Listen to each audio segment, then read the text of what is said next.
आत्मचिंतन, आत्मनिरीक्षण कांग्रेस ने नहीं किया।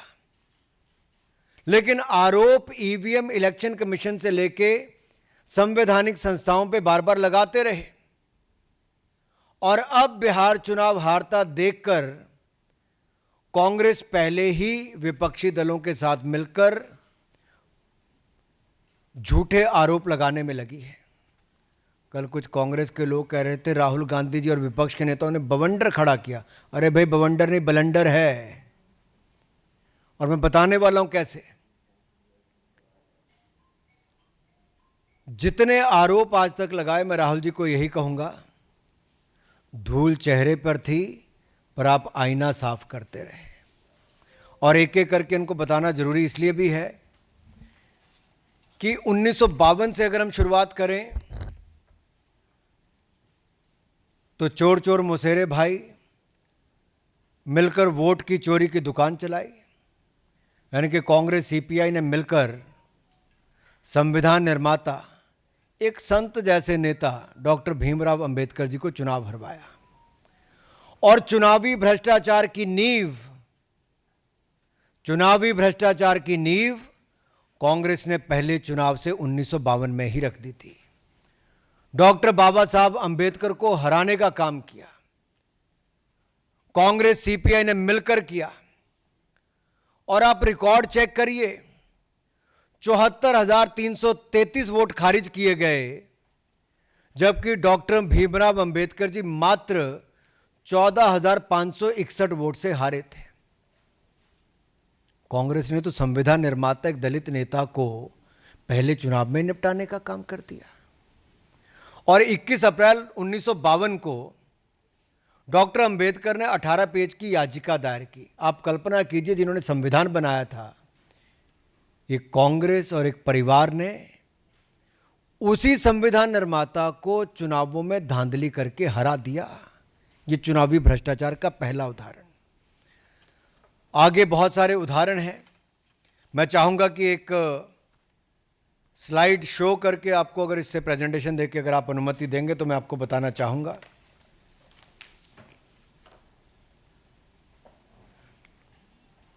अगर आप पहली स्लाइड पर देखें तो बहुत स्पष्ट दिखता है कि 1952 में, जो मैंने अंबेडकर जी का उदाहरण दिया, 1957 में बूथ कैप्चरिंग करके कांग्रेस ने काम किया। 1967 में कांग्रेस ने जे.एंड.के में, जम्मू कश्मीर में पूरी तरह से, एक तरह से रिगिंग करके विरोधियों के नॉमिनेशन तक खत्म करवा के ये सब कार्य कर दिए। और सरदार पटेल पे तो आज मैं क्या कहूँ, वो तो कांग्रेस ने अंदर ही अंदर उनके साथ जो किया, नहीं तो सरदार पटेल शायद पहले प्रधानमंत्री होते। तो रिगिंग पार्टी के अंदर भी और देश के चुनाव में भी कांग्रेस की करने की आदत रही है। और जस्टिस सिन्हा ने जो इंदिरा गांधी जी को 2 अकाउंट्स पे गिल्टी किया था, वो आप देखिए इलेक्टोरल माल प्रैक्टिस के लिए किया था। और 1975 में जब ये उन्होंने कहा, तो 1971 के चुनाव में सरकार के सत्ता का दुरुपयोग सरकारी मशीनरी का, सरकारी कर्मचारियों का कैसे किया जा सकता है, ये कांग्रेस की एक बड़ी नेता ने करके दिखाया। और चुनाव उनको फिर उसके खिलाफ जजमेंट आई। तो बीजेपी की प्रेस कॉन्फ्रेंस निशाने पर राहुल गांधी। बीजेपी की तरफ से कहा जा रहा है कि ये जो चुनाव आयोग पर और वोटों में धांधली के आरोप कांग्रेस पार्टी की तरफ से लगाए जा रहे हैं, जैसे कांग्रेस की तरफ से बवंडर वाले आरोप कहा जा रहा है, ये बवंडर नहीं बल्कि ये ब्लंडर कांग्रेस पार्टी और राहुल गांधी की तरफ से किया जा रहा है। तो ये बड़ी खबर इस वक्त की, और किस तरीके से बीजेपी के निशाने पर इस वक्त राहुल गांधी है, फिर से सुनाते हैं आपको। कि चुनाव हारते हो तो वोटर पे ठीकरा फोड़ दो, या इलेक्शन कमीशन पे ठीकरा फोड़ दो, या इलेक्शन कमीशन के नियमों पर, कार्यप्रणाली पर प्रश्न चिन्ह खड़ा कर दो। इंदिरा गांधी जी ने तो यहां तक कह दिया कि मतदाता मूर्खों का टोला है। Indira Gandhi said voters a bunch of fools.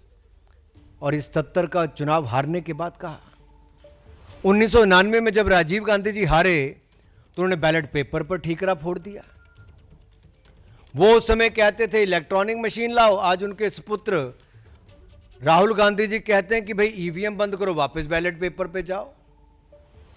और ये एक के बाद महाराष्ट्र, हरियाणा, दिल्ली, अनेकों राज्यों और देश में 3 बार लगातार चुनाव हारने के बाद, 90 चुनाव हारने के बाद राहुल गांधी जी आरोप प्रत्यारोप पर लगातार जारी हैं। अब इनका मॉडस ऑपरेंडी क्या है राहुल जी का?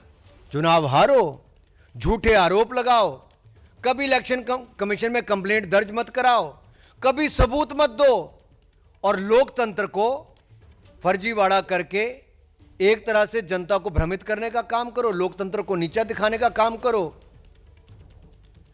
मेरा राहुल गांधी से सीधा सवाल है, किस बात का डर है राहुल जी? शपथ पत्र नहीं देते, सबूत नहीं देते, झूठे आरोप लगाकर भाग जाते हो, और यही आपका तरीका हो गया है। भ्रम फैलाया चुनाव के समय संविधान का लेकर, आज संवैधानिक संस्थाओं पे प्रश्न चिन्ह खड़ा करते हो। और ये देखिए, शूट एंड स्कूट का इनका पुराना है। इलेक्शन कमीशन ने राहुल गांधी जी को बुलाया, वोटर रोल इशू पे नहीं गए, उनको कहा एविडेंस दे दो, बार बार कहा, नहीं दिया राहुल गांधी जी ने और कांग्रेस पार्टी ने। और यहां तक कि representation of people's act, RP act में अगर देखें सेक्शन 80 में, तो नो इलेक्शन पिटीशन फाइल की इनके किसी भी नेता ने, किसी चुनाव लड़ने वाले ने। और अगर आप दाहिनी ओर देखेंगे तो इंडियन नेशनल कांग्रेस और आरजेडी को, ये पूरा चार्ट देखिए आप ध्यान से। इलेक्शन कमीशन आज 13वां दिन हो गया लगातार बिहार में, वहां तो इनकी कोई इस तरह की बातचीत नहीं है, खुले मन से इलेक्शन कमीशन बात सुन रहा है, बिहार के लोगों को कोई दिक्कत नहीं है। लेकिन जब इनके पास बिहार में मुद्दा कोई नहीं बचा, चुनाव में जाने से पहले हार स्वीकार कर ली, तो अब झूठे आरोप लगाते हैं। अब राहुल गांधी जी का झूठ न्यू वोटर एडिशन पर देखिए साफ दिखता है। महाराष्ट्र का मैं आपको उदाहरण देना चाहता हूं। उन्होंने आरोप लगाया था कि वोटर एडिशन बहुत होगी। मैं आपको आंकड़े दे रहा हूं। 2004 में 4.7% वोट की वृद्धि हुई, यूपीए की सरकार थी। 2009 में वृद्धि हुई 4.1% की, फिर यूपीए की सरकार बनी। अब उस समय महाराष्ट्र में किसकी सरकार थी? इन्हीं की थी भाई। लेकिन जब 2019 और 24 की बात आई तो 1.3% और 4.4%, और 2014 में मात्र 3.4%। ये कम है 2004 और 2009 से। तो मैं राहुल गांधी जी से पूछना चाहता हूं और विपक्ष से पूछना चाहता हूं, क्या आपने उस समय वोट चोरी की थी, वोट फर्जीवाड़ा किया था, चुनाव आपने वैसे जीता था? आप देश के मतदाता को नीचा दिखाने का कांग्रेस पार्टी काम कर रही है। अपमान कर रहे हो आप देश के मतदाताओं का। और अगर आपको इस स्लाइड से अगला देखिए, उन्होंने दूसरा आरोप लगाया था कि 5 बजे के बाद कहते बहुत वोट बढ़ गए, जो 5 बजे से पहले कम पड़े थे। यह स्लाइड आपके सामने है। 5 बजे से पहले 58 लाख वोट 1 घंटे में पड़े, प्रति घंटा 58 लाख वोट पड़े, और 5 बजे के बाद 32.5 लाख वोट प्रति घंटा पड़े। तो स्पष्ट है कि राहुल गांधी जी के आंकड़े भी झूठे हैं और वो भी झूठे हैं। झूठ बोलो और भाग जाओ, आरोप लगाओ भाग जाओ, सबूत मत दो, केवल आरोप लगाओ, भ्रम फैलाओ। और कांग्रेस पार्टी ने जो फॉर्म 17C है, उनके सभी एजेंट ने साइन किया, कोई डिस्प्यूट नहीं हुआ। अगर उनके पोलिंग एजेंट कोई आरोप नहीं लगाते तो आप क्यों कैसे कह सकते हो? कोई इलेक्शन पिटीशन आज तक फाइल नहीं की कांग्रेस के किसी नेता ने, तो आज इस तरह के झूठे आरोप क्यों लगते हैं? और कांग्रेस में आंतरिक लोकतंत्र खत्म हो चुका है। के.एन. राजन्ना ने, कांग्रेस के वरिष्ठ नेता, जब अपनी पार्टी पर सवाल खड़ा किया कि भाई हमारी सरकार थी 2024 में कर्नाटक में कांग्रेस की, जब ये वोटर लिस्ट बनी, तब आप आंखें मूंद करके बैठे थे, हाथ पे हाथ धर के बैठे थे, तब क्यों नहीं बोले? तब तो मुंह में दही जम गया था, होंठ सिल गए थे। जब उन्होंने बात कही तो उनको नोटिस नहीं दिया। फिर एक बार दलित नेता के ऊपर गाज गिरी। कांग्रेस ने उनको नोटिस तो छोड़िए, उनको बर्खास्त करने का सीधा आदेश राहुल गांधी जी ने दिया। कांग्रेस में आंतरिक लोकतंत्र खत्म हो चुका है। और देखिए इसमें भी आंकड़े, आप दाहिनी तरफ देखिए, धुले सीट पे मैं बता रहा हूं आपको स्पष्ट दिख रहा है कि कैसे माइनॉरिटी डोमिनेटेड मालेगांव सेंट्रल में 1,94,000 वोट जो एक विधानसभा में पड़े उसने एक तरफा कर दिया, जबकि बाकी 4 विधानसभाओं में 1,90,000 की हमारी लीड थी। तो ऐसा तो कई है।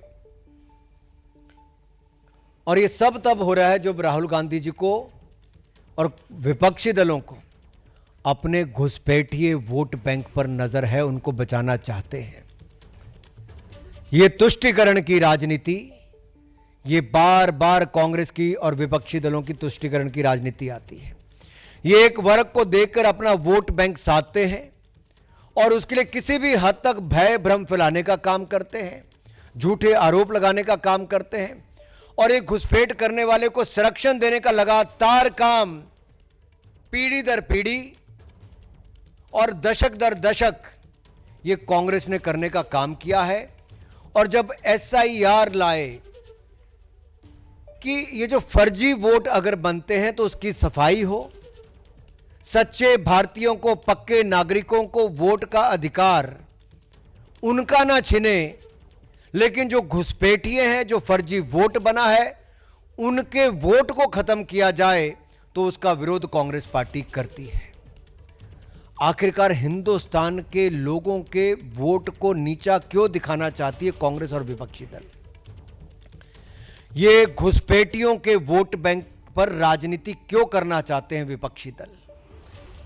क्या हिंदुस्तान के मतदाताओं ने बार बार कांग्रेस को नकारा तो अब केवल अपने घुसपैठिए वोट बैंक तक ही सीमित होना चाहती है कांग्रेस?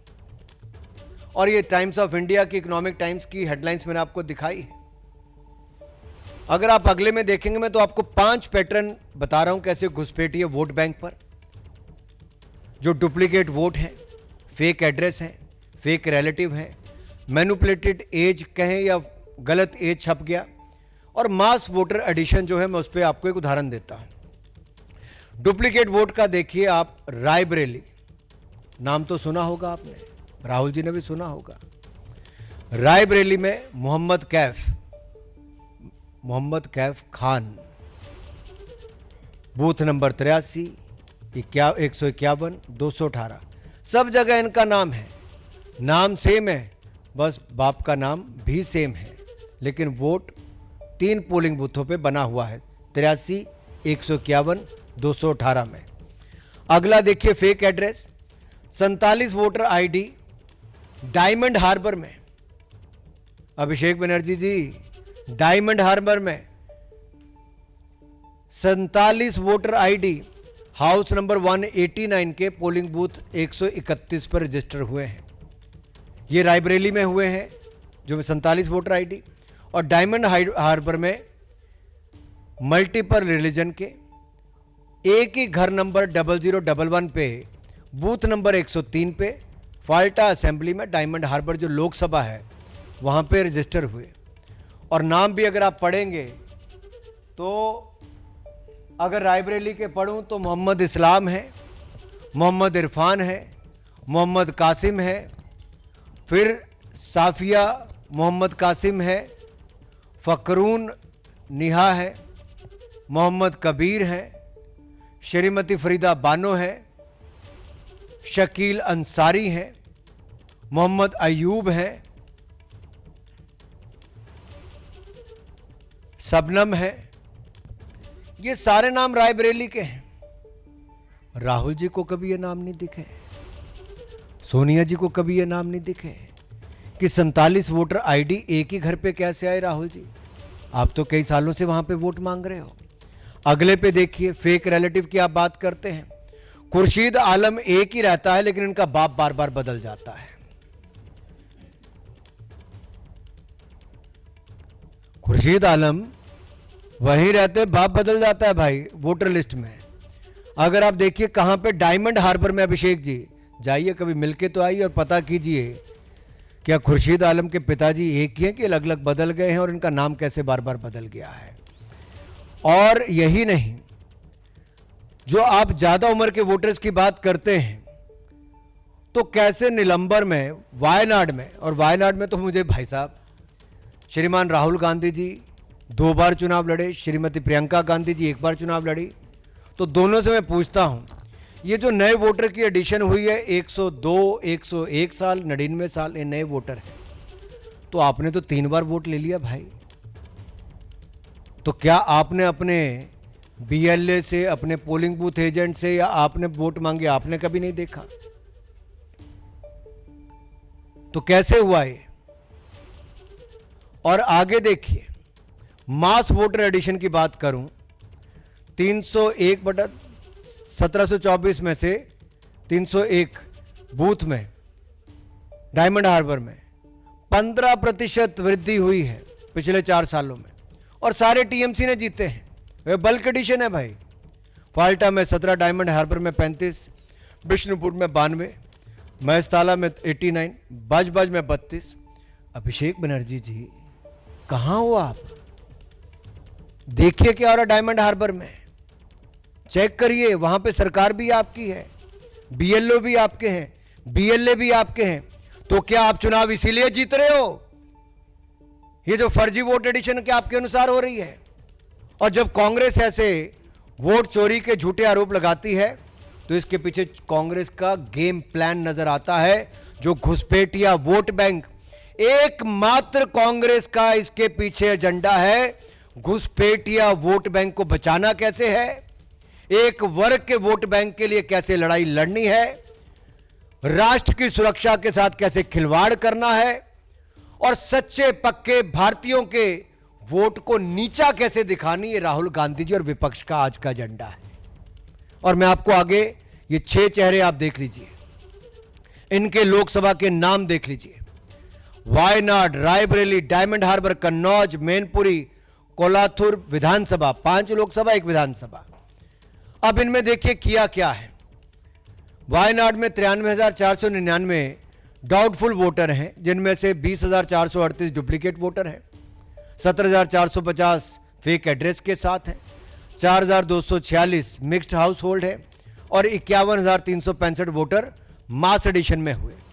अब आप नाम देखिए साहब, मैमूना नाम है, बूथ नंबर 135 है, और फिर वो 115 पे भी वही है, फिर 152 में भी वही है। विधानसभा 1 है, इरानाड, लेकिन पोलिंग बूथ 135, 115, 152 में मैमूना बार बार वोटर बन जाती हैं। लेकिन राहुल जी, प्रियंका जी को पता नहीं चलता, क्योंकि उनको चुनाव जिताती हैं। और यही नहीं, 17,450 फेक एड्रेस, इसके उदाहरण आपके सामने।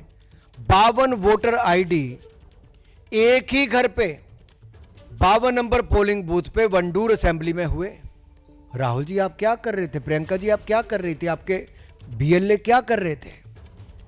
फिर 4,246 वोटर मिक्स हाउस होल्ड के साथ, ये वलिकमुट्टुमल बूथ नंबर 24 में तिरुवंबडी असेंबली में हुए, और ये एक ही हाउस नंबर चंदौरी में पोलिंग बूथ नंबर 41 पे कलपेट्टा असेंबली में हुए। मल्टीपल रिलीजन के लोग हैं भाई, कैसे हो गए? फिर लिली कुट्टी, इनका आप देखिए, उम्र है 102, कमलम्मा की उम्र है 101, पारू की उम्र है 101, और ये नए वोटर के रूप में ऐड हो गए। तो राहुल जी, प्रियंका जी आप क्या कर रहे थे? 51,365 वोटर मास एडिशन हुई अन्नम्मा के नाम से 99 साल की उम्र में, थेरेसी अम्मा की 99 ईयर्स की उम्र में, खादीजा की 99 ईयर्स की उम्र में। तो ये कैसे हुआ? और केरला, जहां बार बार आरोप लगता है इस तरह के कारनामों का, तो क्या राहुल जी अमेठी में हार के बाद वायनाड आप इसीलिए गए थे कि वहां फर्जीवाड़ा आपके लोगों ने आपको चुनाव जिताने के लिए किया था?